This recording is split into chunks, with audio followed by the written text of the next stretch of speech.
I don't really care about the anime awards at all. I know for a fact that the anime awards, or any award show for that matter, is just a popularity contest, so I don't pay attention to it. Of course, when the anime awards came around, I knew Solo Leveling was gonna go crazy and win awards that it didn't really deserve. And since I still haven't finished watching Frieren, I don't really have any opinions on its losing in any certain categories. But I saw Solo Leveling win Anime of the Year, and I'm like, ooh, yeah, of course. But let's be honest here, bro. Solo Leveling is a 2-pack of ass. Now, I know what I'm about to say is finna sound crazy, but just hear me out, bro. Hear me out. Solo Leveling is this generation's Dragon Ball Z. I see, look, no, listen, let me cook, man. Let me cook. Dragon Ball Z was a story about training to reach your full potential and continuing to break through your limits through hard work and dedication. The manga is primarily about fighting, with the story not necessarily taking a back seat.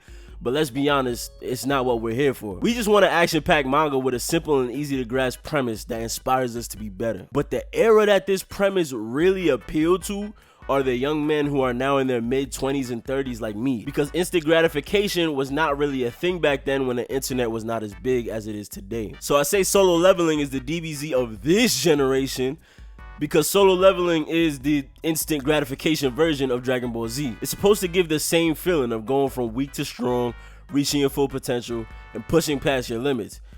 We just forgot the hard work part. That's why, unlike DBZ, Solo Leveling is an empty, soulless, void of character 2-pack of ass. Can we get much higher? So high. We start off in a world of I guess Korea, I don't know, where there are warriors called hunters that raid dungeons for loot and fight the bosses to clear them. If they leave these dungeon portals open, then there's a chance that there could be a dungeon break, and whatever is inside could spill out into the real world. A hunter's strength is classified by how much mana you have when you manifest your ability, going from S class the strongest to E class the weakest. However, once you manifest your ability, that's it. You're that class forever. You can't go hard in the gym and train from a C class to a B class. You're just that level of strength. See what I mean, bro? Hold on, man. I be cooking. I be making sense, bro. Hold on. The main character, Sun Jin-woo, is the weakest hunter to ever exist, but he still goes on dungeon raids because he's retarded, because he gets paid upon completion. Jin-woo wants to make money so that he can get his sister in a good college and find a treatment for a sick mom who has eternal sleep disease where she just sleeps forever. Okay. How did she get this disease? I don't know. Okay, so then what really is this disease? Like, what causes it? It's not proven yet. What the fuck? So then where did this disease even come from? Incessant exposure to mana. Well, are we gonna see any other people who have this disease? Like, I don't know, the actual hunters who loot mana crystals? Hell no. Okay, sure. One day, Jinwoo goes on a dungeon raid that has a second part to it. Him and his crew go in and they get their shit rocked by these giant statues. Jinwoo shows off his analytical and quick problem solving skills to save some people on his team, allowing them to escape, but he also sacrificed himself. But instead of dying, Jinwoo wakes up with a video game screen in front of his face, essentially allowing him to level up by completing challenges, making him the only hunter to be able to level up. Yeah, he just gets this power for whatever reason, and the transition from weak Gooner Jinwoo to strong Chad Jinwoo is almost instant. The rest of the story is just him completing dungeons and talking to himself, which to me is so goddamn annoying. Like, this dude's inner monologue has to be 80% of the show's dialogue. And then we got shit like these boring ass scenes of these niggas in suits just standing around talking about some shit that nobody cares about. Now, I don't watch isekai, but I've heard that this is a very common reoccurrence. The character gets reborn and becomes the strongest. Now, I don't have a problem with this, but the way Solo Leveling does it is empty as hell. His leveling up is literally like a video game, which means everything comes with stats and numbers to tell him exactly what he needs to work on to get stronger. Every enemy's strength is indicated by a color. And don't get me wrong, it's cool as hell, but it's kinda dry. That's why Dragon Ball stopped using power levels, because it takes the suspense out of any interaction. On top of that, the plot is so straightforward and linear, you know what's gonna happen before it even happens. Jinwoo sees a color that's stronger than him. He struggles for a little bit, and then he beats it anyway because I want strength! How much stronger do I need to get? True strength! I'll get stronger. Fuck you. What's the problem with having a mindless show with cool shit to look at? Not every plot has to be complex like Attack on Titan, you fucking otaku. I completely agree with you. I think all this shit is cool. Jinwoo is an aura farming demon, and the flashy way he finishes enemies is cool as hell, bro. But the problem with it is that there's nothing else going on in the background, like at all. We focus so much on Jinwoo leveling up that every other plotline begins to feel like filler. Like we're just waiting for Jinwoo to get to the next dungeon. The plot about Jinwoo's sister going to college barely gets acknowledged, and Jinwoo's mom being sick just feels tacked on so that we can feel something like any other emotion other than just pure hype. And these idiots in the suits are probably the worst of this. The Jeju Island plot is so boring, and this happens so often, but I still don't know any of these characters' names. When there's no substance behind all the cool animation and aura farming, after a while, it starts to get dry. Even with the entire concept of the show and how things are named and labeled. Dungeon portals are called exactly what they are, dungeon portals. Like, it's a video game, no special name or anything, just dungeon portal. When you go in a dungeon, you loot and you fight the boss. No special name, just the boss. It almost feels like there was no extra flavor added to this on purpose. It doesn't evoke any other emotion from me other than, oh shit, this nigga's fucking snapping right now, let me lock in. As a story writer myself, and go read my manga by the way, link in the description, I've learned that stories are a kind of roller coaster. But the thing that makes roller coasters fun are all the different twists and turns and ups and downs that you're gonna take along the way. Imagine getting on a roller coaster, right? You gonna sit down, you sit your ass down in a roller coaster, right? And then when you take off, that shit is just one straight line, like you're on a fucking highway or something. Like maybe you might have one big drop, like you know at the beginning of every roller coaster they got that one big drop, and then you're just in a straight line. That straight line is exactly what solo leveling is. It has no twists and turns or ups and downs. It's just kind of aura. But solo leveling suffers from a deeper problem because the source, where we're supposed to be getting the substance from, is also very underwhelming. I used to have hoop dreams until I found out there were other ways to score. Okay, I know my channel is a bit new, so I'm gonna do a little rundown on how things go over here. If I'm reviewing any anime or manga, I'm gonna split it into two categories. Story, which is gonna have, you know, plot and themes and things of that nature, and characters. I talk about other things like animation and music during these segments, but I'm really only gonna be focusing on these two. And let me tell y'all something. I like to analyze stories and plot, but characters are the most important thing in a story, in my opinion. Your characters are the driving force of everything in your story. The plot can't move without your characters. You can't have a cool aura moment without a character that has cool aura. But indicating from the plot, y'all niggas already know these characters are fucking shitty. Solo Leveling is the show with the single worst cast of characters that I have ever had the chance to witness. And it's crazy that this video is as long as it is because there's barely anything to say about these characters because they have nothing. I don't remember any characters' names, like any of them. The only characters' names that I can remember are Jinwoo's sister, Jinha, because her name is very similar, and Asuna. Wait, what? Her name isn't Juhi?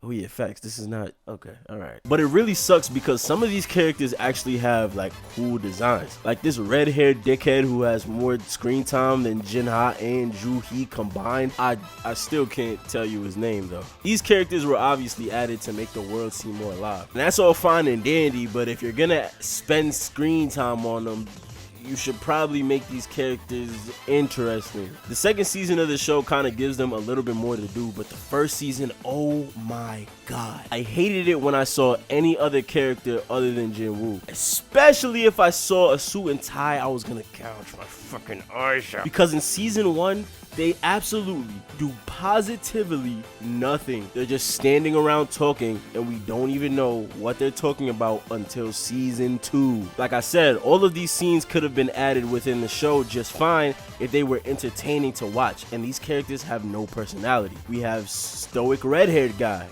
We have stoic orange-haired guy that's buff. We have stoic old guy. We have stoic blonde guy. We have fan service who I may or may not have looked up on Pornhub. You see the pattern here? Each and every single one of these characters just has one personality trait. And they walk around talking to each other with their hands behind their back as if they're devising an evil plan. and then they fuck off. We don't see an inkling of nuance in any of their characters in season 1. And then we have this motherfucker. Now granted, this guy has the most personality out of all of them. And the difference between him and them is instead of having one personality trait, he has 2. You can tell he's a little squirmish and fearful because he's a lower rank. But he's also determined to make the business side of everything work out. So I'll give Solo Leveling one thing: they made a character with more nuance and personality than this bitch. Jinha is just a regular college girl, but she gets less screen time than the redheaded guy, so like I said, I don't care. And there aren't necessarily any villains in the show, but if you want to talk about the monsters or the demons that Jinwoo fights, they have absolutely no personality at all because they don't speak. Jinwoo's mom is also asleep for most of the show, and when she wakes up, she's literally just a regular woman like every other anime mom. Yep, we just covered every single character in less than 5 minutes. So, I'm gonna talk about the worst now. This nigga. Now, I know I said I don't care about any anime awards or any awards at all, but I saw that Sun Jinwoo won Best Character Award. I don't know, like when I saw that I felt like I was gonna shit my pants. Like, yo, what the fuck am I looking at? It's a common thing not to like the main character as much as the side characters, but since Solo Leveling doesn't necessarily give you an option, this is what we're stuck with. But he might be the worst character out of all of them. Being the main character and being subject to the system where only you have access to it should open up so many doors for interesting character development, but it doesn't at all. The show literally tries to fool you into thinking that it will have character development, and it just doesn't. Okay, let me not say that it has no character development. We have those 3 episodes where Jinwoo goes from Gunner to Giga Chad and has a complete overhaul of his personality. But I would say that Gunner Jinwoo is way more interesting than Giga Chad Jinwoo. He wasn't the most original character, but he just had way more nuance. He wasn't scared to go in the dungeons even though he was the weakest hunter. He was determined to make sure his sister got through college, and he was also determined to heal his mother. One thing I also thought was interesting is that even though Jinwoo is not physically strong, he had to use his analytic skills to help the people get out of that dungeon. And on top of that, he was noble enough to sacrifice himself. Look at that. That was like 4 character traits. But the very second he turns into Giga Chad Jinwoo, all of those personality traits disappear. And his only personality trait is aura. And that really fucking sucks, because there's so many things that they could have done with Jinwoo's character. It's kind of upsetting. He's void of any emotion and rarely gets impressed by anything, and I'm sure that he eventually developed to be that way through his journey of getting to be a Giga Chad, but we did not go on that journey with him. We had like 2 or 3 scenes with him before he went full Giga Chad.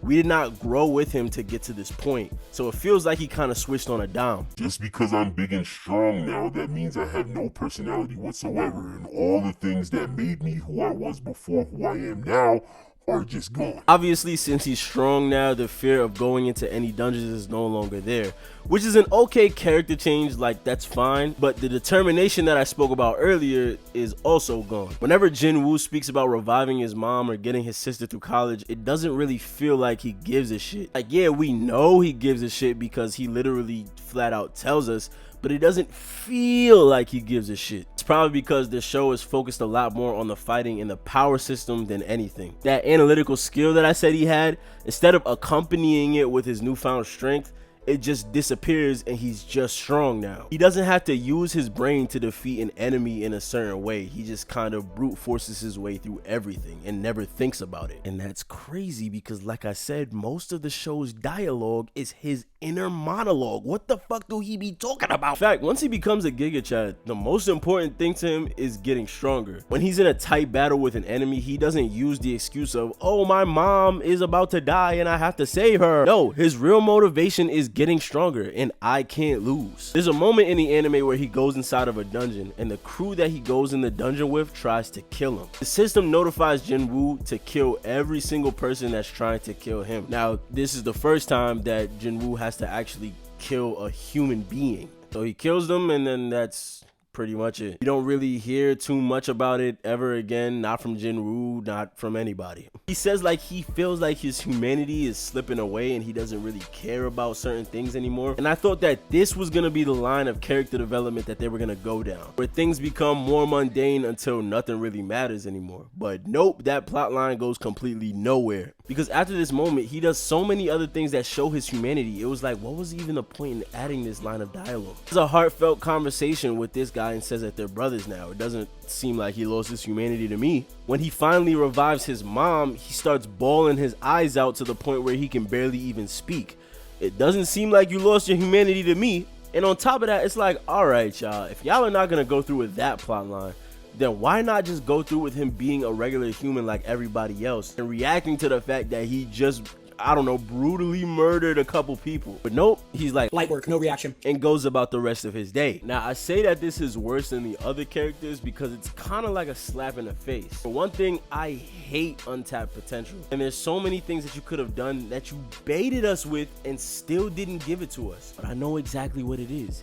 Jinwoo is an isekai protagonist. His character is supposed to be relatable to you. You are supposed to see yourself inside of Jinwoo. Pause, nigga, pause. The author doesn't want Jinwoo to make any decisions that you wouldn't make yourself. But that's the biggest problem. You can't appeal to everyone because everybody would do something different when placed in different situations. That's why Jinwoo only does what the system tells him to do. He doesn't really make any personal decisions or any emotionally charged decisions either. He just kind of listens to the system. But I mean, who doesn't want to see themselves in a character that goes from weak to strong? This writing tactic is used in almost every kind of media, but Jinwoo is almost too much of a blank slate. I feel like Akira Toriyama wanted us to see ourselves in Goku, but for a completely different reason. I feel like Toriyama wanted to push the message of working hard and doing what's right. That's why it's very easy to see yourself inside of Goku, even though Goku has a good amount of personality. He's very happy and go-lucky, and he does what's right all the time.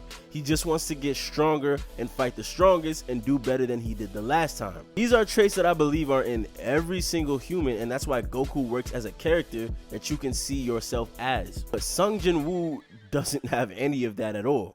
In fact, it's funny because he does more morally complex things than Goku does. There's a moment in season 2 where Jinwoo kills somebody and turns them into one of his shadows within the heat of battle. And I'm just sitting there like, yo, dude, what the fuck? You just killed this nigga and you don't even care? Like, yeah, I understand he was trying to kill you, but he didn't do anything yet. And look at Jinwoo. Look at he just don't give a fuck. Another thing that's really weird to me is that Jinwoo revives his mom in the 2nd season and there's still more shit to go. Like, he already revived his mother, so what other motivation does he have? Jinwoo doesn't have any real reason to fight anymore other than the bland reason of getting stronger, but who the fuck cares about that? So you're saying the rest of this show is just gonna be about him fighting and winning?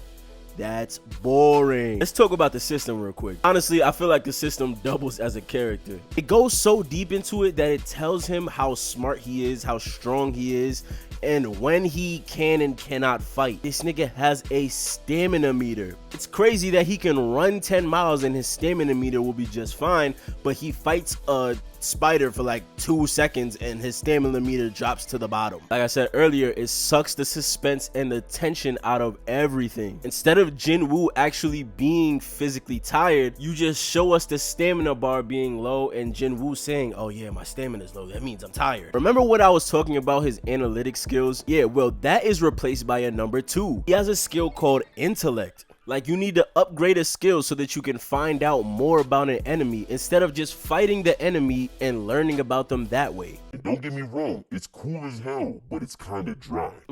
Eating pizza right now. This shit good. And still, by the end of season 2, we have no idea, like none whatsoever, what the fuck the system is. Where did it come from? Who's controlling it? Why didn't it choose anybody else? What the fuck are these statues? Why the fuck are these statues? If somebody else sacrificed themselves, would they have gotten this ability? What the fuck is going on? And yes, I'm sure it probably gets explained in the manhwa, but I'm not reading this slop, nigga. At the end of the day, Solo Leveling is just dog water. No character motivations, no real characters at all. Super linear plot, a dry ass world and power system. Everything is just kind of base level. And yet y'all are still hyping this shit up to high heaven, bro. Like, I don't get it. There's nothing special about Solo Leveling. It shouldn't have won Anime of the Year. Jinwoo should not have won best main character. I don't know what type of crack or fucking, Jinwoo should not have won best main character. I don't know what type of fucking crack these niggas is sticking up their ass, but this shit, it's insane. By the way, thank you guys for tuning into this video. This is a new channel, so there's gonna be a lot more videos to come. I'm gonna be doing manga reviews as well as other types of anime reviews, old anime, new anime, and if you guys have any suggestions on what you want me to talk about, I will do it. Follow me on Twitter, link in the description, and also link in the description to my manga called Crystal War. What the fuck? Link in the description to my manga Crystal Wars, out now. Chapter 2 is on the way. Other than that, I'll talk to y'all later, man.